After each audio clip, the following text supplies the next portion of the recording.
بسم الله الرحمن الرحیم. به نام خداوند بی اندازه مهربان نهایت بارش. فأما الذين كفروا فأعذبهم عذابا شديدا في الدنيا والآخرة وما لهم من ناصرين.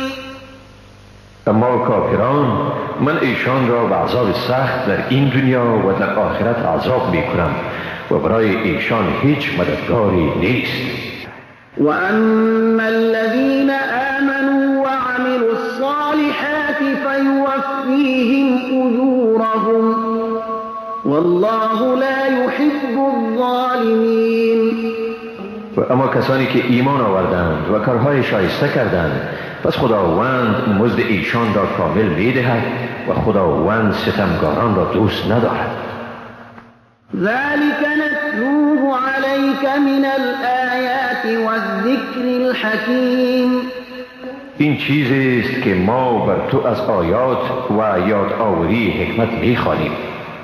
إن مثل عيسى عند الله كمثل آدم خلقه من تراب ثم قال له كن فيكون.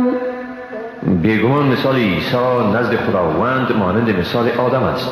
او را از خاک آفرید سپس به او گفت شو پس شد.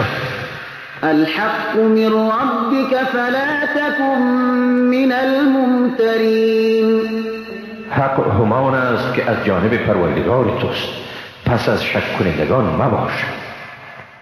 فمن حاجك فيه من بعد ما جاءك من العلم فقل تعالوا ندعو أبناءنا وأبناءكم ونساءنا ونساءكم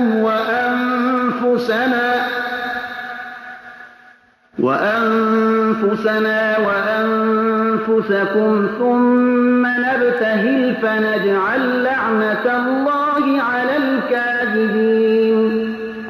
پس هر که در این مسئله بعد از آن که به تو علم حاصل شد با تو منازعه کند پس بگو بیایید برای مباهله. فرزندان خود و فرزندان شما را و زنان خود و زنان شما را خود و شما را می‌خوانیم سپس با تضرع و خلوص نیت دعا کنیم و بر آنانی که دروغ میگویند لعنت خدا را میفرستیم.